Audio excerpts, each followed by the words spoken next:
उनकी जो गाड़ी थी, जो यात्रा के प्रबंध के लिए आगे चलती थी, उसके ऊपर हमले हुए, अटैक हुए। बहुत से लोगों ने तलवारों से हमले किए, बहुत से लोगों ने ब्लेड लेकर के हाथ में नाक काटने का प्रयास किया। आर्यवेश जी ने उसका संयोजन किया।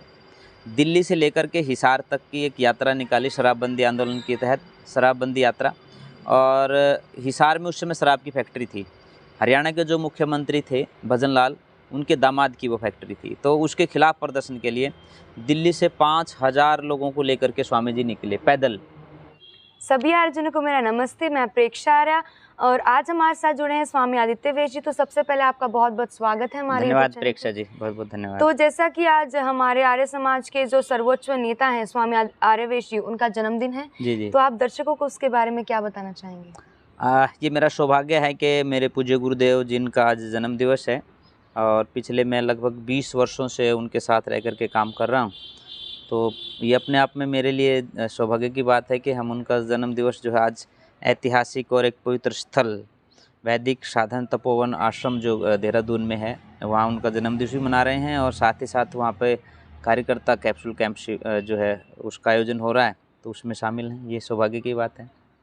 तो आपने उन्हीं को क्यों चुना अपने गुरु के तौर पे? क्योंकि गुरु में तो खासियत होती है, तो बच्चे को जो पसंद आता है वो उसी के साथ जुड़ते हैं। तो आपको उनमें क्या ऐसा खास दिखा जो आपने उनके अंडर वर्क किया? मुझे लगता है कि मैं आज जिस भी पोजीशन में हूँ या जिस स्थिति में हूँ, उसका पूरा का पूरा श्रेय पूज्य स्वामी आर्यवेश जी महाराज को जाता है। जब वो जगवीर सिंह एडवोकेट होते थे, आज से लगभग 20 वर्ष पहले मेरा उनसे मिलना हुआ और जो कहते हैं ना कि first impression is the last impression.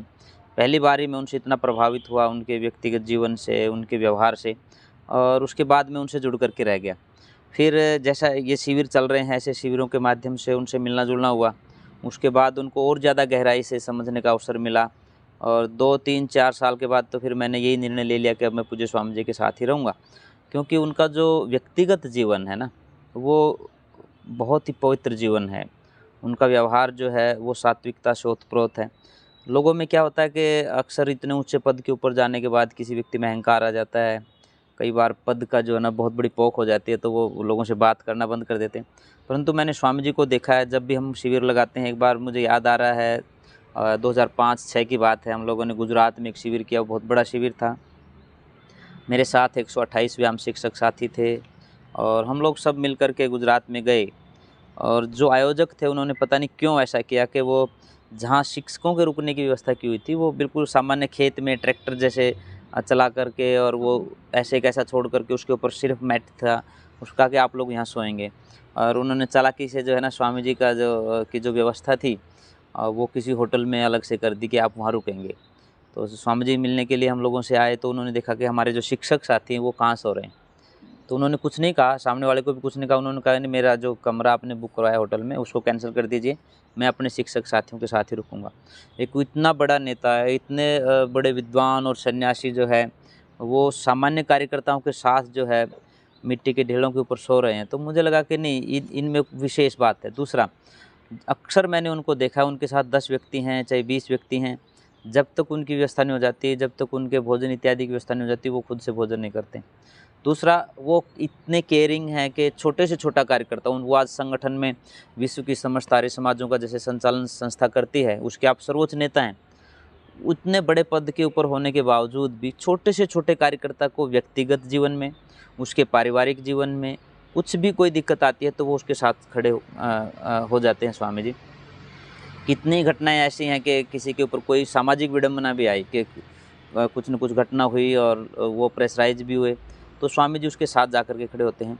Arya Samaj का कार्यकर्ता उनके लिए अपने आप में बहुत विशेष होता है। तो मुझे लगा कि जब कोई इतने ऊंचे स्थान पर कोई व्यक्ति है और सामान्य मेरे जैसे छोटे से छोटे कार्यकर्ता के लिए जो है वो खड़े रहते हैं। मुझे याद है कि मेरे ऊपर भी कुछ विपत्ति आई और मैंने चारों तरफ जो है नज़र दौड़ा करके देखा। मैंने जिनके साथ मैं काम करता था, काफ़ी लोगों के साथ, उन लोगों को भी कहा, पर सब जगह जब निराशा मिली तो फिर मैंने आर्यवेश जी से बात की और वो मेरे साथ खड़े हुए। वो जो संबल उन्होंने प्रदान किया, तो उसके बाद मुझे लगा कि नहीं, ये जो शख्सियत हैं ये कोई विशेष शख्सियत हैं, ये कोई सामान्य व्यक्ति नहीं है। तो फिर मैं उनके साथ जुड़ करके पूरा फिर मैंने यही निर्णय कर लिया कि मैं अब इन्हीं के साथ काम करूँगा। फिर मैं 2007 में तो मैं 2006-07 में मैं घर छोड़ करके स्वामी जी के साथ ही रहना मैंने प्रारंभ कर दिया। ये तो आपका लक था, आपको इतना अच्छा मौका मिला।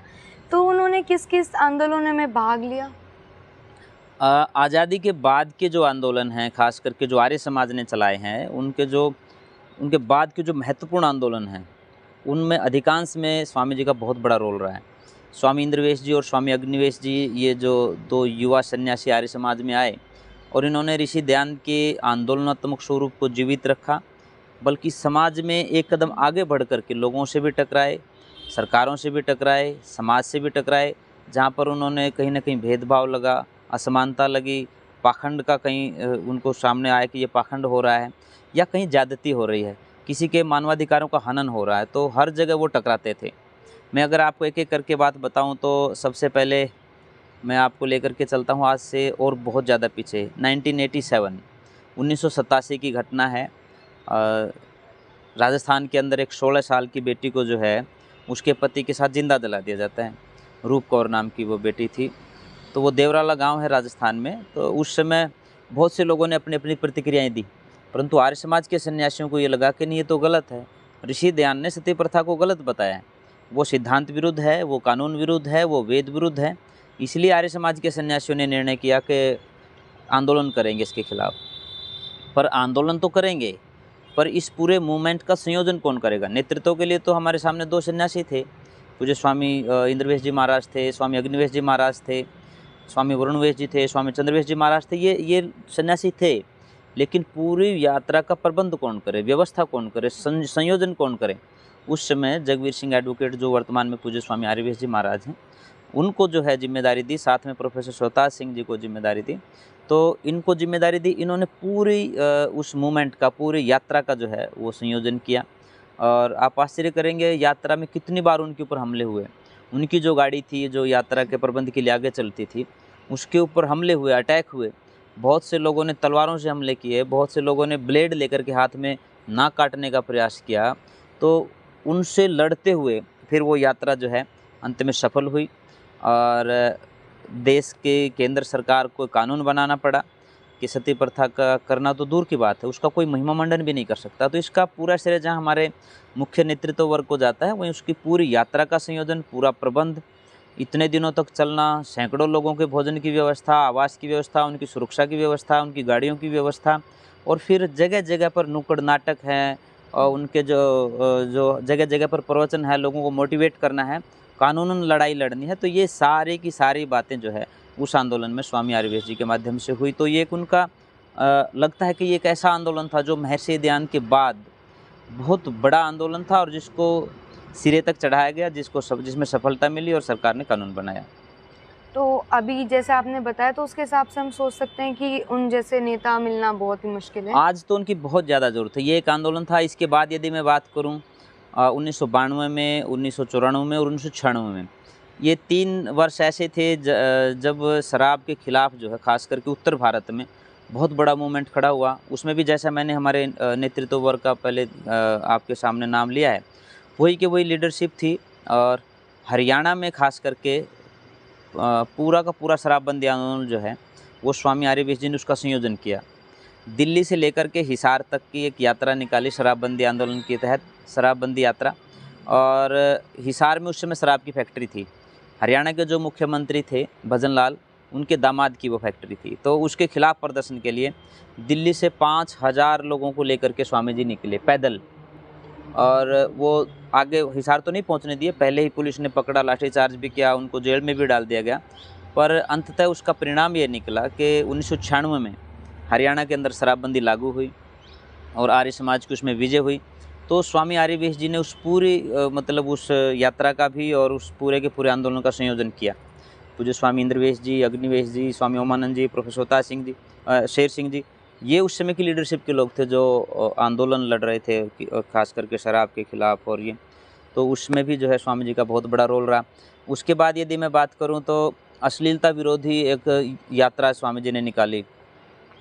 वो मोटरसाइकिल यात्रा थी, 1500 किलोमीटर की यात्रा। उसमें सैकड़ों जो है नवयुवक, सिर्फ नवयुवक थे, और देश की सरकार को वो लोग संबोधित कर रहे थे कि नहीं, अश्लीलता मिटनी चाहिए। टीवी के ऊपर, कहीं ना कहीं प्रिंट मीडिया के ऊपर जो है बहनों को के माध्यम से एक अश्लीलता परोसने का जो काम किया जा रहा है, उसको रोकने का जो मूवमेंट था, जो आंदोलन था, वो स्वामी जी ने लड़ा।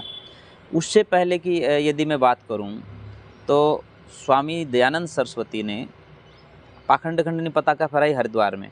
यहाँ से सारे मुश्किल से 50 किलोमीटर की दूरी पे हरिद्वार है।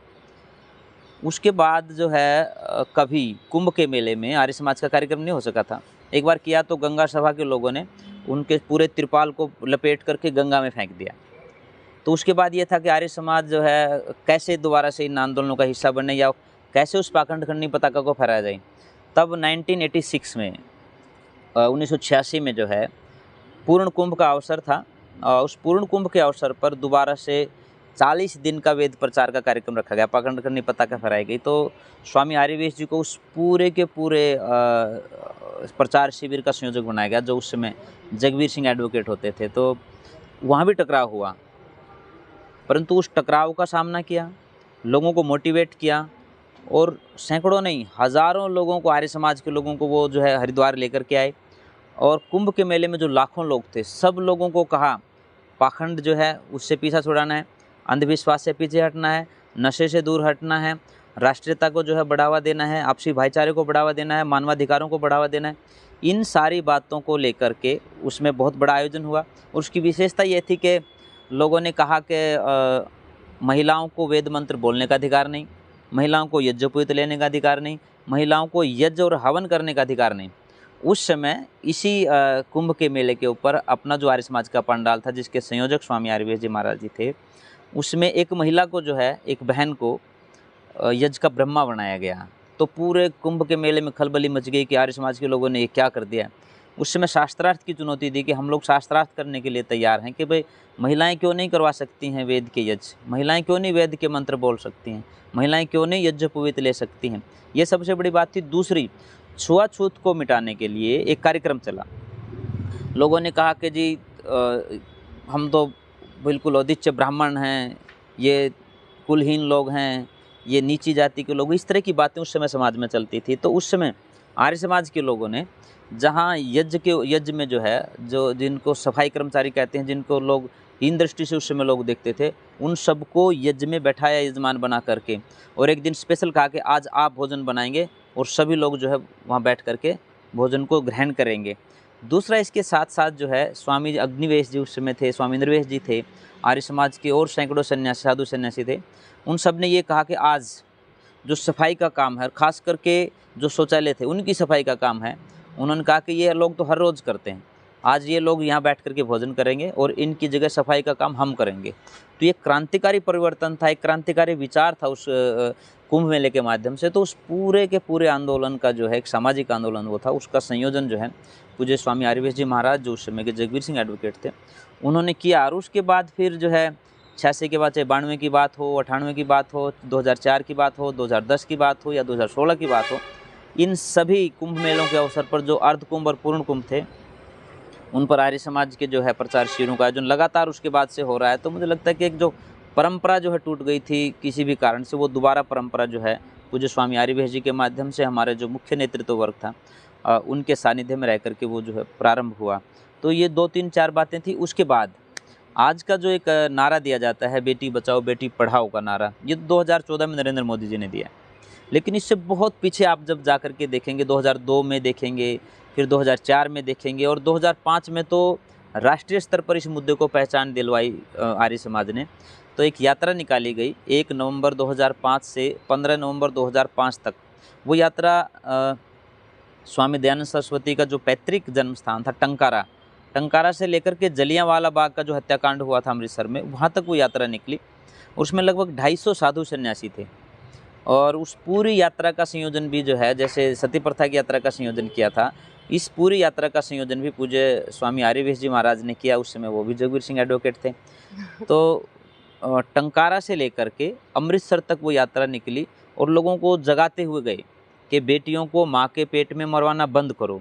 नारे लगाते हुए गए, वेदों का है ये ऐलान, बेटा बेटी एक समान, संविधान का है ऐलान, बेटा बेटी एक समान, कि बेटियों को भी बेटों के बराबर जीने का अधिकार है।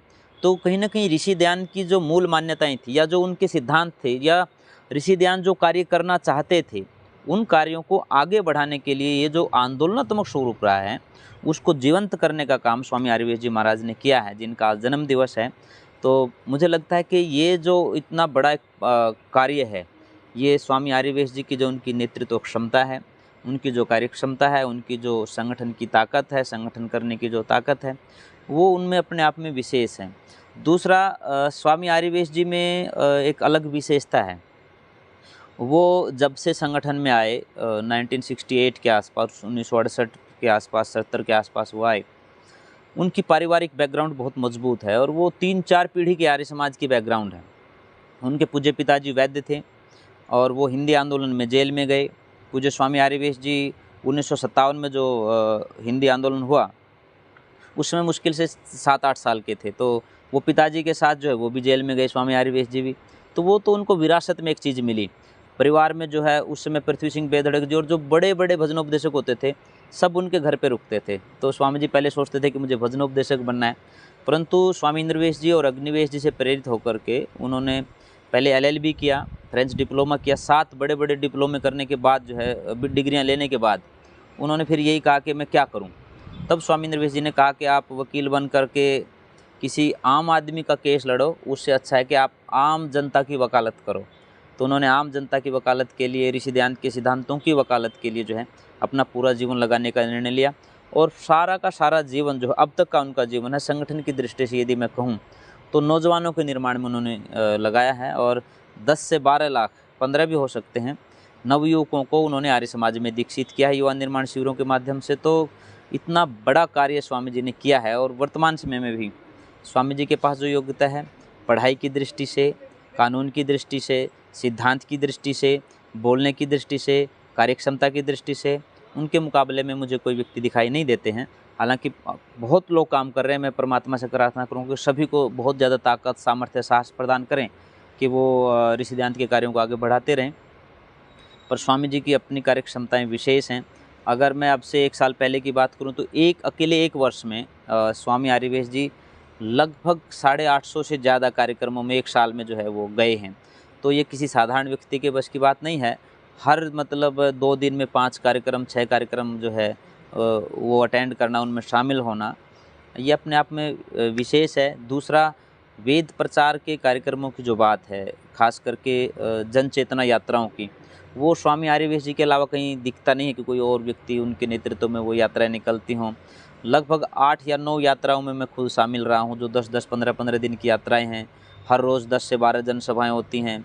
आगे से आगे चल रहे हैं, आगे भजनोपदेशक मंडली चल रही है, उनके पीछे तैयारी करने वाले चल रहे हैं। तीसरी मंडली में खुद स्वामी आर्यवेश जी आ रहे हैं। तो हर रोज़ जो है 10, 12, 14 कार्यक्रम एक-एक दिन में आयोजित करके लोगों को जागरूक करना। तो ये मैं कह सकता हूँ कि वर्तमान समय में ऋषि दयानंद के आंदोलनात्मक स्वरूप को जो जीवित रखे हुए हैं, वो स्वामी आर्यवेश जी हैं, उनके अलावा मुझे कोई दिखता नहीं है। दूसरा, समाज में जो भी कोई ज्वलंत मुद्दे होते हैं, समाज में भेदभाव की बात आती है तो स्वामी आर्यवेश जी की आवाज़ सुनाई देती है। गरीब मजदूर के ऊपर, किसान के ऊपर कोई बात आती है तो आर्यवेश जी बोलते दिखाई देते हैं। नौजवान को रोज़गार नहीं मिल रहा तो इस मुद्दे पर आर्यवेश जी बोलते दिखाई देते हैं। यदि समाज में पाखंड बढ़ रहा है, ये जो राम रहीम सिंह है, ये यदि जेल में गया है तो इसके पीछे भी, इनके जेल में भेजने के पीछे भी कौन लोग हैं? रामचंद्र छत्रपति जो स्वामी जी के विशेष साथी थे और आर्युग परिषद के वो हरियाणा के सदस्य थे। स्वामी जी ने जब छात्र संघ का चुनाव लड़ा कुरुक्षेत्र विश्वविद्यालय में, तब दोनों इकट्ठे रहते थे। वही रामचंद्र छत्रपति कारण बना राम रहीम सिंह जैसे लोगों को जेल के पीछे भेजने का। और मुझे याद आ रहा है वो शायद 2014-15 की यात्रा की बात है, जब हम सिरसा में थे और बिल्कुल उसके गेट के सामने खुली जीप में स्वामी आर्यवेश जी नारे लगवा रहे थे, जो पाखंड फैलाएगा वही जेल में जाएगा। तो और वो कुछ दिन के बाद वो जेल में भी गया। तो मैं इसलिए कहता हूँ कि आज मेरा सौभाग्य है कि मैंने स्वामी आर्यवेश से दीक्षा ली। मेरा ही नहीं, मेरे जैसे हज़ारों नौजवान साथी जो हमारे साथ काम करते हैं, सबके पीछे पूज्य स्वामी आर्यवेश जी की प्रेरणा है। और परमात्मा से यही प्रार्थना कर रहे हैं कि स्वामी जी को इतनी ताकत दें परमात्मा के, वो और ज़्यादा लंबे समय तक स्वस्थ रहते हुए हमारे बीच में रहें, ताकि हम ज़्यादा से ज़्यादा कार्य उनके साथ मिलकर के कर सकें और ऋषि दयानंद की मान्यताओं की पुनर्स्थापना को जो प्रयास चल रहा है लंबे समय से, उसमें हम सफल हो सकें। मैंने तो पहली बार ही किसी के बारे में इतनी सारी विशेषताएं सुनी हैं। तो आपको सबसे ज़्यादा किस विशेषता ने प्रेरित करा कि ये मतलब जो आप सोचते हो कि मैं भी करके ही रहूँगा वो सब? नहीं, ये जो कार्य ऋषि दयानंद ने प्रारंभ किए थे, लगता था कि कुछ लोग जो है षड्यंत्र के तहत उन मुद्दों को पीछे धकेल रहे हैं। तब जो है स्वामी इंद्रवेश, स्वामी अग्निवेश जी आए, और उनके बाद स्वामी आर्यवेश जी, जो न किसी व्यक्ति विशेष की राजनीति से प्रभावित होते हैं, न किसी व्यक्ति के अन्य आंदोलन से प्रभावित होते हैं। उनके मन में आर्य समाज के प्रति जो निष्ठा है, ऋषि ध्यान के प्रति जो उनका समर्पण है और उनकी कार्य करने की जो क्षमता है, तो वो देख करके मुझे लगा कि आज मुझे अपना जीवन जो है इनके कार्यों में सहयोगी बन करके लगाना चाहिए। मैं पिछले लगभग 20 साल से स्वामी जी के साथ कार्य कर रहा हूँ और मैं इसी संकल्प के साथ जो है आया था कि इनके पास जो प्लानिंग है, इनके पास जो योग्यता है, यदि उसको सहयोग मिलता है, मेरे जैसे 200 लोग मिल जाएं स्वामी जी को, तो हम ये कह सकते हैं कि हम जिस मिशन को लेकर के निकले हैं उसको बहुत जल्दी अचीव कर सकते हैं, प्राप्त कर सकते हैं। स्वामी जी के साथ खड़ा होना उस समय आवश्यक था, क्योंकि वो बहुत बड़े मिशन के लिए निकले थे। तो हम लोग, हमारे जैसे बहुत से साथी हैं जो उनके छोटे-छोटे कार्यों का हिस्सा हैं, और वही कहीं न कहीं जो है स्वामी जी एक एनर्जी बूस्टर का काम करते हैं कि उनसे सब प्रेरणा लेते हैं, एनर्जी मिलती है। स्वामी जी खुद जो है आज उन्होंने स्वामी जी ने 72 वर्ष अपने जीवन के पूरे किए हैं, और 72 वर्ष की आयु में भी कोई व्यक्ति जो है इतनी भाग-दौड़ कर सकते हैं, इतने उनके ऊपर जो है कार्यों का दबाव रहता है। बंधुआ मुक्ति मोर्चा के माध्यम से सैकड़ों नहीं हज़ारों लोगों को उन्होंने छुड़वाया है, पुनर्वासित करवाया है, कहीं ईंट भट्ठों में से छुड़वाया है, कहीं चूड़ी बनाने के जो उद्योग चलते हैं उनमें से छुड़वाया है, कहीं बीड़ी के जो उद्योग चलते हैं उनमें से छोटे-छोटे बच्चों को, कोमल से बच्चों को, 8-8, 10-10 साल के बच्चों को छुड़वाया, जो 18-18, 20-20 घंटे वहाँ काम करते थे। आर्य समाज के माध्यम से कितने ही लोगों को प्रेरित किया है कि पाखंड से बचें, अंधविश्वास से बचें, वेद की ओर लौटें। तो ये जो इतना बड़ा मिशन है स्वामी जी का, तो उसमें हम लोग सहभागी हो सकें या उनके एक छोटे से कार्यकर्ता के रूप में हम लोग काम कर पा रहे हैं, ये हमारे लिए सौभाग्य की बात है। हम अपना सौभाग्य मानते हैं इस बारे में।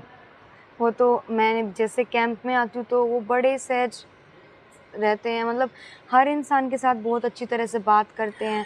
मतलब पहली बार कभी, मतलब मेरे को ऐसा लगा जब पहली बार मैं उनसे मिली कि क्या, मतलब इनको इतनी नॉलेज कहाँ से है। एक तो इतनी पढ़ाई भी की उन्होंने, और उसके बाद ना एक बात क्लियर होगी कि ज़रूरी नहीं है संन्यास लेके ही हम अपने आप को समर्पित कर सकते हैं। जब वो पहले एडवोकेट थे तब भी उन्होंने काफ़ी कुछ अभी आपने आंदोलनों के बारे में बताया, और शायद अगर आप सारी बताओगे तो हमारी हाँ, जो नहीं, मेरे वीडियो पास है बहुत हिस्ट्री है, कम से कम 4-5 घंटे तो मैं आपको बातें बता ही सकता हूँ। हाँ, तो फिर तो दर्शकों को भी जोश आ गया होगा, क्योंकि उन्होंने पहली बार ऐसे किसी के बारे में, आंदोलनों के बारे में सुना है, और आशा है आप लोग भी उनसे प्रेरित होंगे। तो आज आप उनके जन्मदिन पे उनके बारे में, मतलब प्रभु से क्या आप चाहते हैं कि? नहीं, मैं परमात्मा से इतना ही कामना करता हूँ कि परमात्मा उनको और ज़्यादा उत्तम स्वास्थ्य दे, और हमारे जैसे कार्यकर्ताओं को जो है उनके साथ मिल कर के कार्य करने की सद्बुद्धि प्रदान करें, क्योंकि वो आज एक ऐसी पोजीशन में हैं जिनका साथ देना आज हर एक कार्यकर्ता की कहीं न कहीं मैं कह सकता हूँ कि उनकी ज़िम्मेदारी बनती है कि वो कार्यकर्ता स्वामी जी का साथ दे। क्योंकि लीडरशिप जो है ना, नेतृत्व जो है वो एक दिन में पैदा नहीं होता है। स्वामी आर्यवेश जी आज लगभग 52-53 वर्षों से लगातार आर्य समाज में काम कर रहे हैं, तब जाकर के एक लीडरशिप पैदा होती है। आज उनको समझ है, राजनीतिक मुद्दे के ऊपर समझ है, उनको सामाजिक मुद्दों के ऊपर समझ है, कानूनी जो पहलू है उनकी समझ है, और आर्य समाज के सैद्धांतिक जो पक्ष है उसकी पूरी समझ है। ये मतलब 4-5 जो पक्ष हैं उन सब की समझ होने के कारण से वो आज समाज का नेतृत्व कर रहे हैं। उनके समकक्ष मुझे कोई दूसरा व्यक्ति आज तो नहीं दिखाई दे रहा है।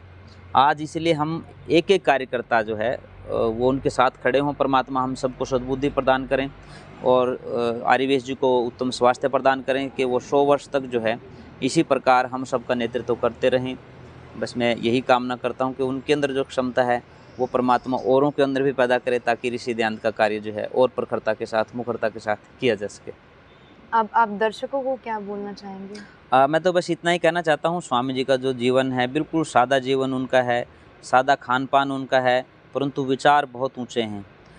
विश्वव्यापी विचार उनके हैं, और मानवतावादी विचार उनके हैं, और सबसे बड़ी बात वेदवादी विचार उनके हैं।